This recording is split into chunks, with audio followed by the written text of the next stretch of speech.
Assalamualaikum warahmatullahi wabarakatuh. Salam sejahtera. Semoga hari ini kita semua dikaruniai kesehatan olehnya. Dengan Dikan Tanti Sudarmono di sini mengucapkan terima kasih atas kesediaannya sudah mendengarkan YouTube saya ini. Kali ini saya akan membahas mengenai kenapa kita harus peduli dengan yang namanya karbohidrat. Apakah itu karbohidrat dan bagaimana dia diolah di dalam tubuh kita? Nah, seperti kita ketahui semua, dalam treatment law 123 saya ada juklak yang mengatakan sebaiknya mengurangi asupan karbohidrat simple atau kita konsumsi karbohidrat kompleks yang terdapat di sayur-sayuran. Nah, yuk kita bahas sebenarnya karbohidrat itu apa sih?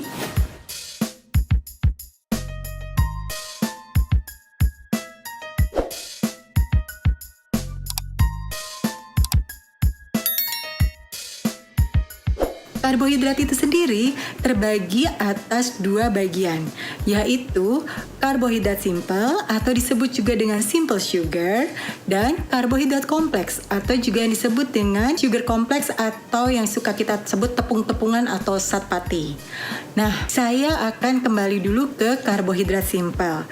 Karbohidrat simple ini contohnya adalah fruktosa, glukosa, sukrosa, terutama yang banyak kita temui di buah-buahan. Ya, buah-buahan banyak sekali mengandung fruktosa. Jadi, jangan salah kalau mengatakan saya sudah makan buah, padahal kondisi insulin kita sudah mulai tidak baik, itu sebaiknya dihindari. Nah, yang berikutnya adalah karbohidrat kompleks. Karbohidrat kompleks atau juga yang disebut dengan satpati, contohnya adalah yang terdapat pada sayur-sayuran yang mengandung karbohidrat. Tapi ada juga yang disebut dengan grain. Nah, mungkin teman-teman di sini akan menanyakan kalau gitu nasi bagaimana? Nasi sebetulnya adalah karbohidrat kompleks. Jadi dia bukan melulu simple karbohidrat, tapi karbohidrat kompleks sangat baik. Tapi nasi itu sendiri yang kita udah konsumsi saat ini sudah melakukan refine atau sudah diolah sehingga sangat mudah diserap oleh tubuh. Ya, jadi semakin pulen itu nasi, semakin mudah diserap oleh tubuh, semakin membahayakan tubuh kita. Kenapa membahayakan tubuh kita? Nanti saya akan bahas di pembahasan berikutnya. Jadi kita udah jelas ya, ada dua jenis karbohidrat, yaitu karbohidrat simple dan karbohidrat kompleks. Tapi juga hati-hati, ada banyak sekarang karbohidrat kompleks yang diolah sedemikian rupa sehingga mudah dikonsumsi oleh tubuh kita. Akibatnya, jika terlalu cepat masuk ke pembuluh darah kita, itu akan membuat tubuh kita lelah. Tubuh kita lelah yang mana? Yuk kita dengarkan berikut ini. Nah, sekarang saya akan membahas apa yang terjadi dengan tubuh kita jika kita mengkonsumsi karbohidrat simple maupun karbohidrat kompleks. Nah, seperti yang kita ketahui, tubuh kita memecah makanan yang masuk menjadi hanya dua jenis, yaitu glukosa dan asam amino.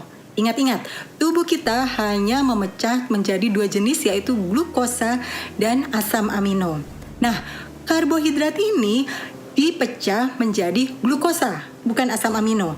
Jadi karbohidrat dipecah menjadi glukosa. Jadi nggak mungkin kita makan nasi, nasinya melayang-layang di pembuluh darah kita. Itu nggak mungkin. Jadi pasti diproses dulu oleh tubuh. Nah, menjadi yang disebut dengan glukosa atau simple sugar atau simple karbo. Jadi apapun yang kita asumsi kalau jenisnya karbo, dia akan dirubah menjadi glukosa. Nah, sekarang glukosa itu penting, sangat penting. Dia menjadi sumber energi tubuh kita, termasuk otak kita. Nah, jadi mungkin banyak yang bilang, aduh saya nggak makan karbo nanti nggak bisa mikir. Itu betul, sangat betul. Tapi ada tapinya. Karena glukosa yang dibutuhkan itu cuman 2 sendok teh saja. Jadi keperluan kita di dalam tubuh kita cuman 2 sendok teh glukosa. Bayangkan, oh saya udah gak makan karbohidrat, saya udah gak makan nasi, tapi masih makan buah, tapi masih senang yang manis-manis seperti coklat, itu sama aja ada gulanya. Atau ada yang disebut dengan hidden carbo. Apa itu hidden carbo? Karbohidrat yang tersembunyi. Di mana? Di saus-saus yang kita konsumsi. Mungkin bagi ibu-ibu yang sedang masak, pasti tahu dong, saus-saus itu tadinya encer. Gimana caranya supaya dia menjadi kental? Ya, betul sekali, ditambah oleh zat pati yang namanya maizena. Jadi sama aja, saya cuma makan daging kok, tapi saya pakai saus daging yang ternyata di situ mengandung karbohidrat juga. Nah, kalau cuma makan saus doang nggak apa-apa. Tapi kalau kita tambah ini dan itu, akibatnya glukosa dalam tubuh kita berlebih. Ingat, cuma 2 sendok teh saja. Nah, apa yang terjadi pada saat glukosa masuk ke pembuluh darah? Tubuh kita tuh alhamdulillah sangat-sangat luar biasa hebatnya. Nah, pankreas akan memproduksi suatu hormon untuk menurunkan kadar gula di dalam pembuluh darah kita, saluran pembuluh darah kita, yaitu namanya insulin. Jadi pankreas akan bilang, insulin, ayo bekerja keras nih sekarang, usir tuh yang namanya gula darah dalam pembuluh darah. Usirnya kemana? Jadiin energi dulu, udah pasti dong. Tapi ingat, 2 sendok teh jadi energi. Lalu sisanya kemana? Sedangkan glukosanya masih banyak banget. Nah, glukosanya ini yang sisanya akan disembunyikan oleh insulin supaya tidak ada di pembuluh darah kita. Disembunyikan kemana? Ke sel yang namanya sel lemak. Ingat, tubuh kita mengandung sel lemak. Nah, disembunyikanlah di sel lemak ini dan juga disembunyikan di organ-organ tubuh kita. Organ tubuh apa saja yang menerima kelebihan glukosa ini? Yaitu liver, yaitu juga jika liver kita bermasalah, mau nggak mau empedu kita bermasalah sehingga ada batu empedu. Lalu liver juga ada keterbatasan, dia nggak mau terima semua itu, dia cuma punya keterbatasan tertentu untuk menerima glukosa ini yang dirubah menjadi glykogen di dalam liver. Jadi dia simpan untuk cadangan energi. Nah, disimpan kemana lagi? Dibuang oleh liver menjadi menyeliputi liver yang namanya adalah fatty liver. Biasanya akan terlihat di hasil lab kita jika trigliserid kita tinggi. Jadi coba dicek, kalau trigliserid kita tinggi padahal kita kurus, itu bahaya banget. Itu yang disebut dengan thin outside, fat inside. Bayangin, kita menumpuk banyak sekali fatty liver di dalam liver kita. Nah, lalu selanjutnya bagaimana? Kita dengarkan berikut ini ya. Dengan saya lagi Niken Tantio Sudarmono. Lalu ada pertanyaan berikutnya. Jadi, kenapa dong kalau gitu saya jangan mengkonsumsi nasi pulen tadi? Nasi pulen dia cepat sekali diserap oleh tubuh. Semakin cepat dia menaikkan gula darah kita, semakin cepat juga yang namanya pankreas maksa insulin. Untuk apa? Untuk mengusir itu yang namanya tumpukan-tumpukan glukosa di dalam pembuluh darah kita. Hebat ya? Dia bertugas untuk itu. Jadi semakin kita banyak makan, semakin dia ini berusaha mengusirnya. Nah, gimana kalau yang kita tukang ngemil? Yuk, periksa cemilan kita. Mengandung tepung kah? Sama saja konsepnya dengan nasi. Atau mengandung pemanis? Sama juga. Lah, ini gimana? Padahal glukosa sangat berlebih dan kita, apalagi sekarang ini lagi work from home, mengurangi aktivitas fisik kita. Akibatnya apa? Akibatnya glukosa yang diperlukan untuk energi nggak kepake. Masih untung kalau yang menggunakan berpikir ya. Jadi glukosanya dipakai di otak. Tapi kalau yang rebahan, nonton sinetron, nonton gosip dan gosip, nah itu mikirnya di mana? Akibatnya terjadilah penumpukan di sana sini.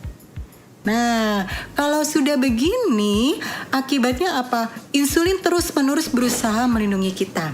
Dia berusaha terus mengusir glukosa yang masuk ke pembuluh darah kita. Tapi kita nggak berhenti makan. Bayangin, habis makan nasi jam 9, ada pisang goreng. Nanti jam 12, makan nasi lagi. Lalu jam 3, ada buah nih, makan buah. Nah, terus seperti itu, kebayang nggak? Kita aja kadang capek. Dengerinnya ya, udah capek ya. Apalagi si insulin. Nah, kalau insulin ini udah capek, dia ngambek, maka yang terjadi adalah apa? Insulin resisten. Nah, disinilah yang disebut dengan diabetes hadir. Bayangkan, insulin resisten. Lalu apa yang kita lakukan? Karena insulin tidak mau diproduksi oleh tubuh merasa udah capek, saya capek, nggak mau lagi. Nah, kadangkala ada yang menyuntik bagian perut kita, yaitu bagian pankreas kita dipaksa untuk memproduksi insulin atau obat-obatan diabetes. Again, ingat, tubuh kita udah bilang enough is enough, cukup, nggak mau lagi. Kita malah kasih obat yang memaksa nih, bayangin, memaksa. Kita aja nggak mau ya kan, dipaksa. Insulin dipaksa, bertahun-tahun dipaksa dengan obat gula. Bayangin, obat gula ini bertahun-tahun dikonsumsi. Insulin akhirnya udah males aja. Udah aja, biarin aja. Tubuhnya dikasih ini kok obat insulin kok, jadi biarin aja. Saya nggak usah mau produksi insulin. Akibatnya insulin makin malas. Nah, kalau sudah begini, memperbaikinya lebih sulit lagi. Hati-hati. Penyakit diabetes ini bukan sekedar penyakit diabetes, tapi dia bisa menjadi sumber penyakit, sumber kebutaan, sumber amputasi kaki, dan juga luka nggak sembuh-sembuh. Nah, kalau sudah begini sulit kan?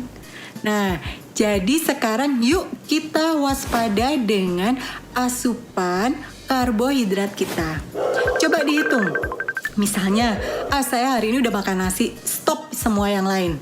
Walaupun sebenarnya nasi sama sekali saya nggak rekomen, tapi ada yang juga yang merasa saya nggak bisa mikir kalau ada nasi. Ingat, itu hanya subconscious mind yang sebetulnya bisa dirubah.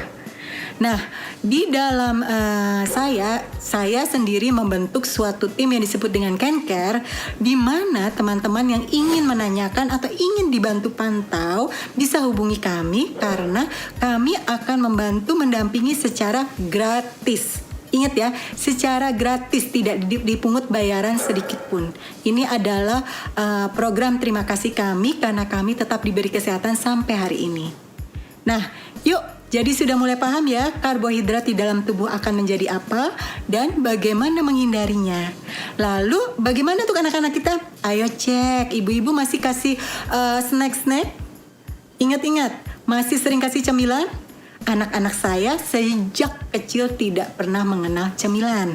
Nah, yuk kita persehat anak-anak kita demi masa depan mereka juga. Nah, mungkin pada bertanya-tanya, loh itu ngapain si Niken kok ngelakuin YouTube-nya di tempat tidur? Oke, saya sedang melaksanakan autophagy, puasa water fasting yang sangat panjang. Nah, sekarang ini saya menginjak jam ke-60. Jadi selama jam ke-60 ini saya tidak memasukkan apa-apa selain mineral water, green tea, dan juga suplemen-suplemen saya, lalu juga jahe, dan juga lemon tentunya. Nah, kok nekat? Sebetulnya bukan nekat, ini kejadian adalah sekitar hari Sabtu, di mana saya berjalan-jalan menemani suami saya, atau suami saya menemani saya ke mall. Nah, di sana saya mulai merasakan kaki saya mulai sakit lagi. Berarti itu ada inflamasi di dalam tubuh saya. Nggak ada jalan lain selain saya harus membuang itu semua inflamasi. Nah, di sini saya bukan mau nakut-nakutin ya. Saya hanya memberitahu untuk teman-teman yang berpuasa, ada yang disebut dengan masa-masa tidak enak saat puasa. Jadi jangan begitu masa tidak enak langsung berhenti aja deh. This is not for me. Ingat, puasa emang berat. Betul, puasa itu berat. Tapi jika kita sudah mulai sakit yang tidak ada obatnya, itu lebih berat lagi. Itu lebih menyakitkan lagi. Yuk kita lihat pasangan kita, lihat anak-anak kita. Sanggup nggak kita membiarkan anak-anak kita besar tanpa kita? Nah, ini bisa dijadikan motivasi. Betul, sakit sekali. Ada yang merasakan tiba-tiba badannya semua gatal. Ini yang disebut dengan efek Candida overgrowth. Jadi di dalam tubuh kita, jika kita terlalu banyak makan karbohidrat dan gula, ini akan memakmurkan yang namanya jamur Candida. Pada saat kita matikan ini, kita matikan asupannya, Candida ini tidak diam saja. Dia disebut sebagai oportunis. Kenapa disebut oportunis? Karena pada saat asupannya dihentikan, yang tadinya dia loh jinawi dan diam-diam saja merusak tubuh kita tanpa kita ketahui, dia akan marah. Bayangkan, ingat, di dalam tubuh kita 70% adalah mikrobiome. Nah, kalau mikrobiomenya adalah Candida ini semua, dia akan marah mulai dari gatal, brain fog. Saya akan membahas khusus mengenai Candida overgrowth ini apa saja dan bagaimana kalau kita hentikan apa yang terjadi. Sangat nggak enak, sangat nggak enak. Nah, jadi makanya saya selalu bilang, yuk loss 1, 2, 3 dulu, 1, 2 dulu untuk menguatkan tubuh kita. Paling enggak Candida ini tidak terlalu galak lah. Udah berkurang jumlahnya dalam tubuh kita dengan loss 1, 2. Lalu gimana? Pengen tahu kalau ini udah lolos loss 1, 2? Jangan lupa, saya sudah menyiapkan tim gratis. Saya ulangin, tim gratis yang saya sebut dengan Cancare. Silahkan dicolek di kami, di kontak kami, di mana kami akan memberikan bantuan berupa analisa, akan juga menenangkan pada saat kita lagi kacau balau lagi puasa.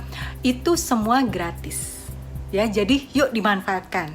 Jadi yang pertama adalah Candida akan menggila. Dan itu rasanya betul-betul nggak enak. Lalu yang kedua apa? Yang kedua adalah yang disebut dengan oksalat dumping. Aduh, apalagi ini? Oksalat ini banyak sekali kita temukan di sayur-sayuran. Pada saat kita mengurangi asupan, tubuh kita akan menggiring si oksalat ini agar ke seluruh tubuh kita. Nah, oksalat ini akan nyantol di sendi-sendi, semua sendi sakit. Nah, ini juga lah yang diduga sebagai penyebab batu ginjal. Nah, jadi kalau puasa tiba-tiba pinggang sakit atau sendi makin sakit, jangan khawatir, itu hanya proses. Ya. Nah, hal-hal seperti inilah yang disebut dengan functional medicine baru. Apa sih functional medicine baru? Yuk kita dengarkan di YouTube berikut ini. Functional medicine adalah di mana kita mengaktifkan fungsi-fungsi tubuh kita yang tadinya kita ignore, yang tadinya kita abai, yang tadinya kita nggak peduli. Seperti yang saya pernah bahas mengenai insulin. Nah, itu kan fungsi dalam tubuh. Kenapa kita paksa dia supaya membantu menghilangkan gula darah dalam tubuh kita, padahal manfaat dia sangat banyak. Tapi akhirnya dia jadi kecapean. Nah, functional medicine ini salah satunya adalah mengaktifkan autophagy di dalam tubuh. Autophagy ini mudah sekali, hanya dengan puasa sekian jam. Nah, dia akan mulai memflush sel-sel jelek kita, akan dimakan oleh dia, oleh sel yang baik, sehingga sel jeleknya tidak ada lagi. Itu konsepnya. Nah, memang yang tadi saya sebutkan, sekarang ada konsep baru yang disebutkan, kalau zaman dulu kita selalu mengenal sehat itu adalah saat tidak ada penyakit.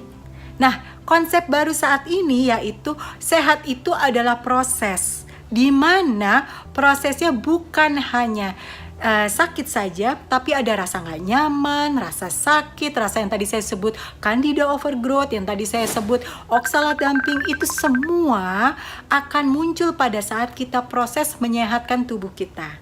Nah, bagi yang mau long fasting, silahkan. Kalau hanya mau duduk-duduk saja, mau save energi, mau merasakan sakit-sakit tubuh, jangan dipaksa, nggak apa-apa. Daripada kita memaksa tubuh kita untuk mengkonsumsi lagi tuh makanan yang jelas-jelas menimbulkan inflamasi dalam tubuh kita. Jadi, betul sekali, puasa itu tidak mudah. Tapi jika terkena penyakit yang tidak ada obatnya, seperti kanker atau autoimun, itu lebih menyakitkan. Apalagi kalau kita sudah divonis tinggal sekian lagi hidupnya, itu lebih-lebih lagi menyakitkan. Nah, yuk, mumpung masih di awal, kita perbaiki bersama. Bisa colek teman-teman saya di Cancare, di mana secara gratis akan memberikan bantuan-bantuannya untuk memberikan solusi, akan menenangkan pada saat-saat lagi tidak enak, dan segala macam. Terima kasih sudah berkenan mendengarkan YouTube saya. Assalamualaikum warahmatullahi wabarakatuh.